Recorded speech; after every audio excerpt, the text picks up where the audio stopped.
Le coup de décapitation qui n'a pas fait tomber le régime, un nouveau guide suprême hérite du pouvoir pour la première fois depuis la révolution de 1979. Des drones iraniens perçant le ciel de Riyad et frappent la station de la CIA à l'intérieur de l'ambassade. Des missiles Khaybar et Khorramshahr s'abattent sur le cœur de Tel Aviv.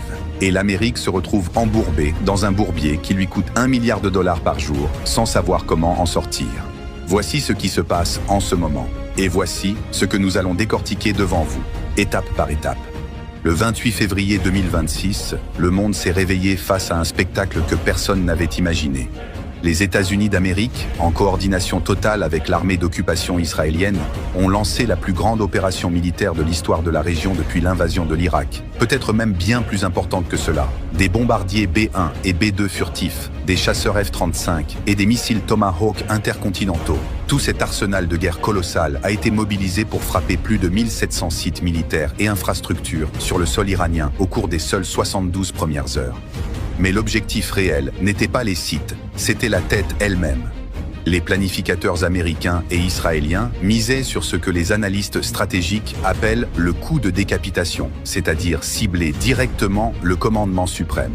Si la tête tombe, le corps s'effondre.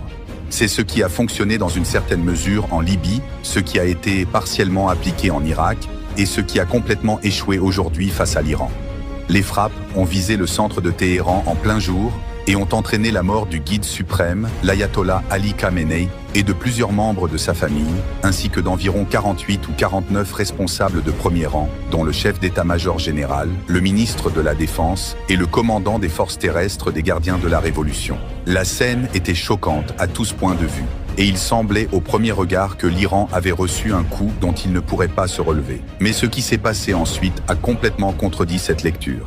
La constitution iranienne, et notamment l'article 111, stipule que le vide du commandement soudain est comblé par un comité tripartite provisoire jusqu'à ce qu'un successeur permanent soit choisi. Ce comité s'est constitué rapidement avec le président Massoud Pezeshkian, le président de la Cour suprême Gholam Hossein Mohseni Ejei et l'éminent juriste l'ayatollah Ali Reza Arafi. Cependant, ce comité civil religieux n'a pas duré longtemps, se retrouvant marginalisé par la force brute des appareils sécuritaires des gardiens de la Révolution qui ont survécu aux frappes et maintenu leur cohésion opérationnelle. L'Assemblée des experts, composée de 88 théologiens et juristes, a été contrainte de tenir ses réunions virtuellement dans des circonstances exceptionnellement tendues, après que la ville de Qom eut subi des frappes de munitions de l'armée d'occupation, privant les hauts religieux de la possibilité de se réunir en face à face. Sous la pression directe et lourde des gardiens de la Révolution, qui ne voulaient pas de retard et n'acceptaient pas l'hésitation,